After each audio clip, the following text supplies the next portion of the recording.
Thais are all about image. They're all about looking good. They're all about being seen with the right people in the right places. So image is very important to them. If you were with a bunch of Thais and you said something to one of them that kind of belittles them in front of other people, they can take that the wrong way. There have even been shootings involved over loss of face.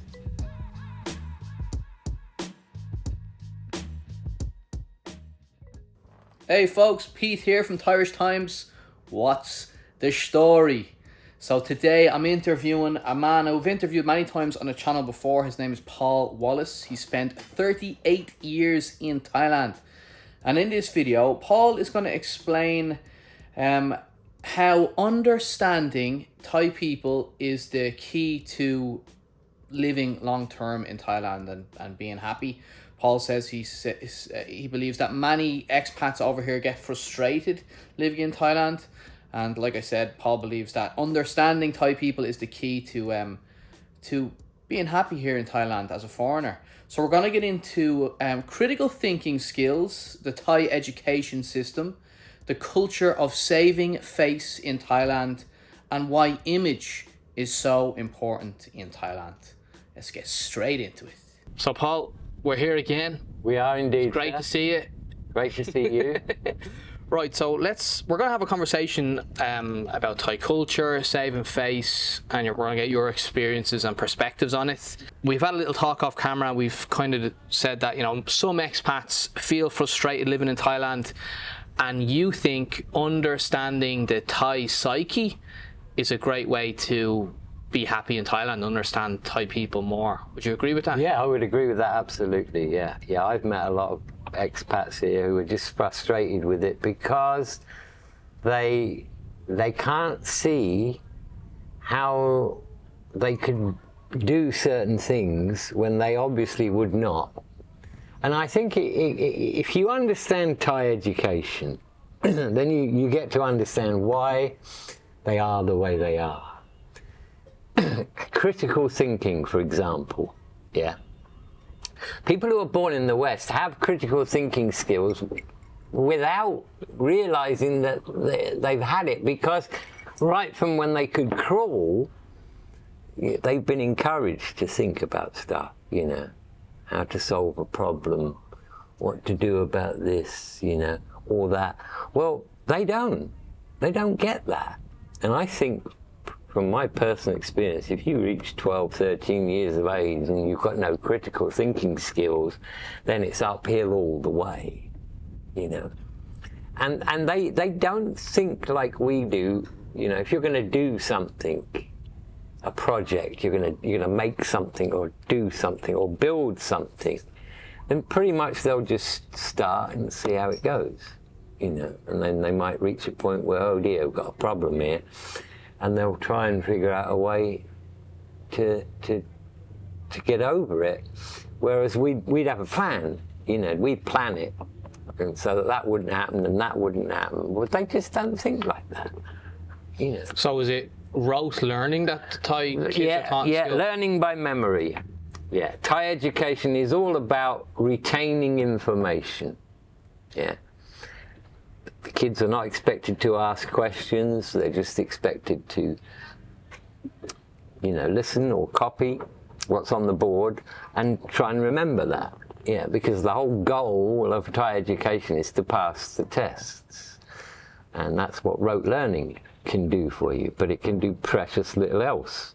I was a teacher for 25 years here, and after a few months I suddenly realized, oh wow, man, now I know why they are the way they are, because they've not been taught how to think critically, how to work stuff out. And so when you have a generation or a race of people that haven't been taught, that kind of thing hasn't been encouraged in their life, then you're going to get what you get now, riding their motorcycle at nights with no lights on because they can see. How about Bangkok? Is it different in Bangkok? Because if you look around Bangkok, you've got these big skyscrapers, these massive corporations.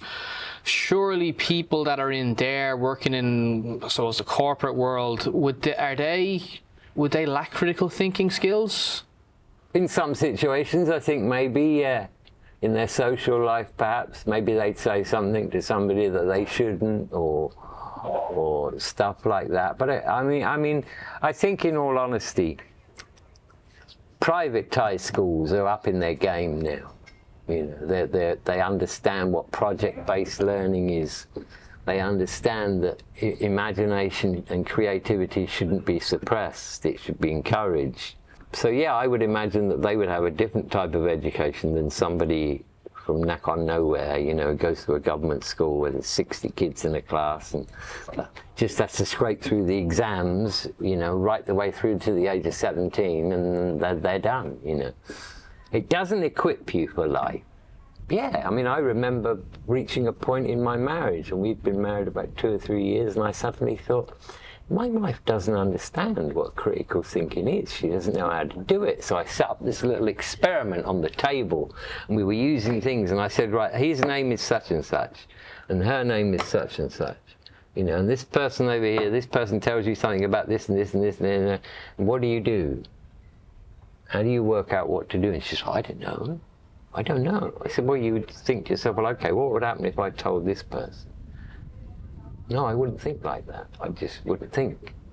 So I kind of taught her how to critically think, you know, weighing situations up. What would happen if, you know? And I guess some of it rubbed off.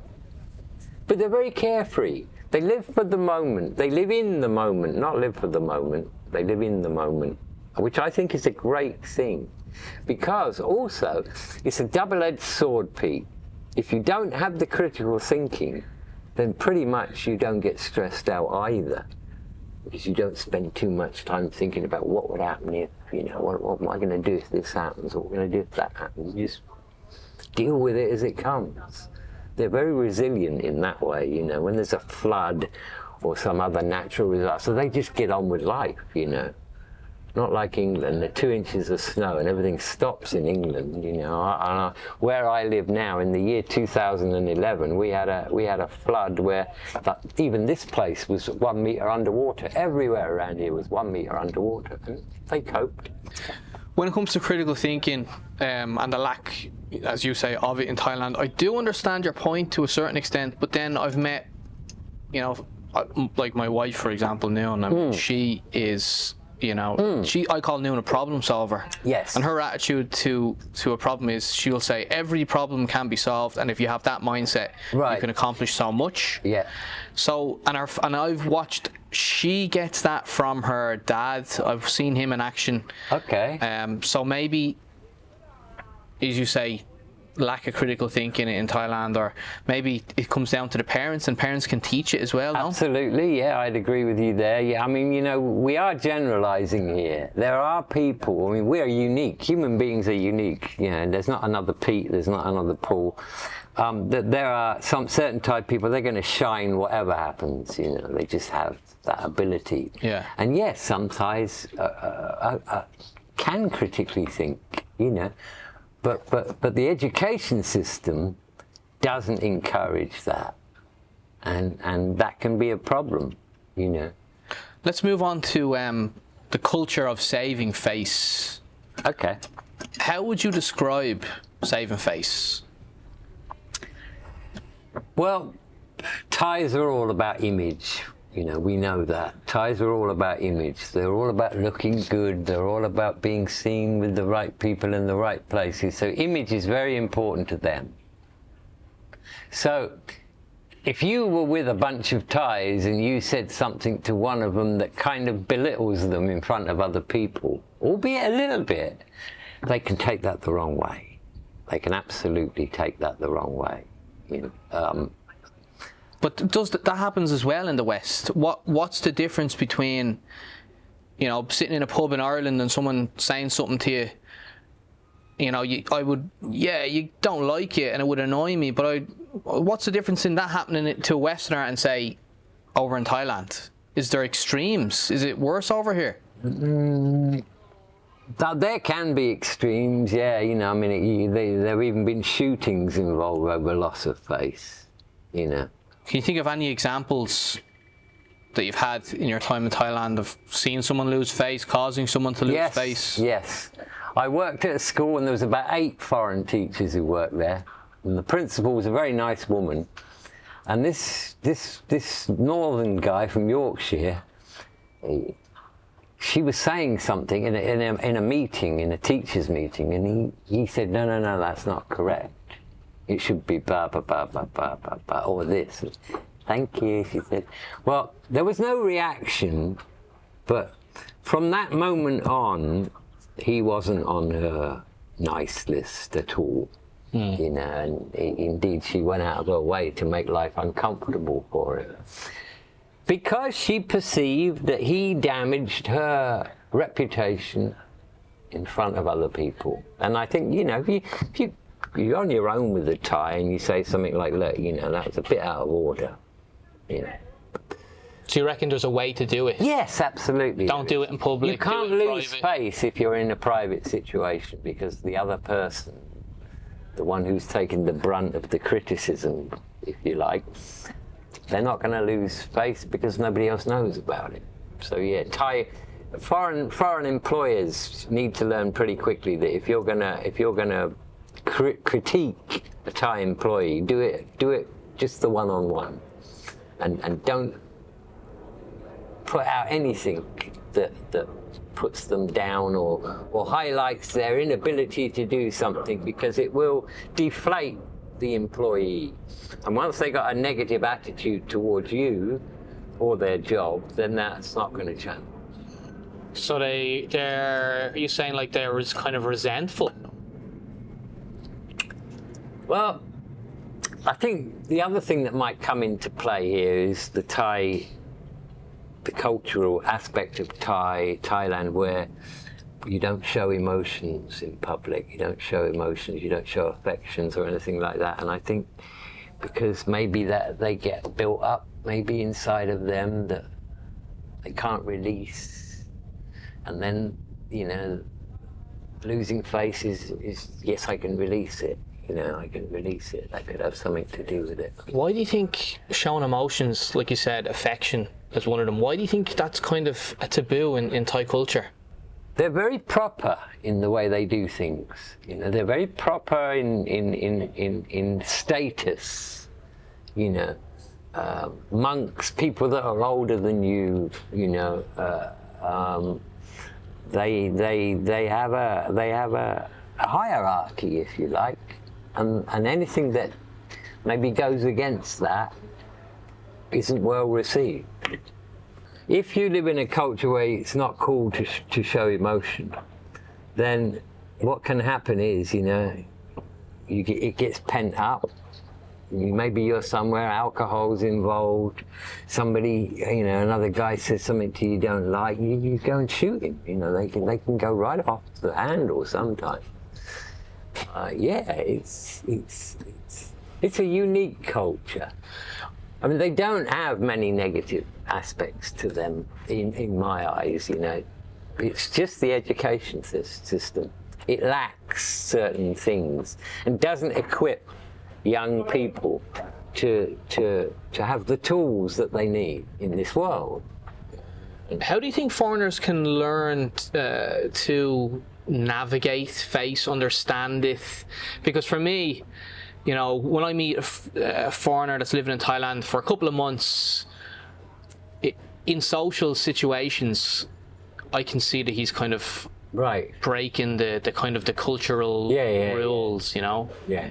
And the guys that haven't adapted to Thailand, I've seen them, the last 6 months, they're gone. Right. Yeah, if you're living and working with Thai people, I think you have to keep it at the forefront of your mind. Be very careful about what you say to people in groups. Because some cultures, for example, let's say, you know, like America, I've studied it a little bit. It's culture based on individualism rather than a collectivism culture where the individual is, you know, you go west, young man, carve your fortune, and that kind of breeds someone to speak up in front of a group and criticize people, not in a bad way, but you're more likely to voice your opinions. Yes. Where over here, that doesn't seem to work. can cause you more problems. It can indeed. It can indeed. When people say to me, why did he do that? Why didn't he do this? And my answer will be, well, he never thought about that. You know, most of the time it's just lack of thought. Is that a good way to live? It has its good points. Yes, it has its good points. I don't think Thai people are stressed out as much as Western people, because they've always had their focus on having fun. It's important for them to have fun, you know. In a business situation, that's exactly the same too. In some ways, you know, if you make something boring and tedious, they'll drop it like a hot brick. We're too serious, aren't we, Westerners? You know, in some respects, situations, yeah. And that's one thing I've learned over here. It's to have fun. Yeah. And sometimes I go back to the West and I'm at work and I might say something and it's a joke and I see people, it doesn't go down too well, and you kind of have to be, I find it hard to be kind of serious. I like having a joke, I like having a chat. Sanook, I've learned that here, but that's something when I've gone back to Ireland, I found it hard to adapt to the Irish way of doing things sometimes. My advice to a Westerner who's coming to live here and, you know, doesn't really know this country too well would be, don't have too many expectations and don't make comparisons, you know, and try and let a little bit of their Mai Ben Rai attitude rub off on you, because at the end of the day, it doesn't matter. Whatever it is, it just doesn't matter, you know. And they're great with that. They really are. They have. When you look at the positive and negative traits, I think Thailand, for me, is way up there to the Western way of thinking, you know, with only that one thing that could be changed, the critical thinking. Other than that, I think they have a great outlook on life. I'd agree with you. I do think there's positives and negatives of both cultures. I was never someone that would slate the Western world. There's a lot of people that have left the West, come over here, and they don't want to ever go back. I think you're one of them. Look, I'm different. I see the positives and negatives of both cultures. Right. I'm proud to be where I'm from, even though where I'm from is not perfect, and I'm happy to be here too, even though I know here isn't perfect. Right. Nowhere's perfect, I think, is kind of how I feel it. Great to see you again, Pete. We have to keep shaking each other's hands. We're filming a couple of different videos today. We're shaking each other's hands at the end of each one, so we're going to continue to do it anyway. It's been a while since I've seen you, about 5 seconds.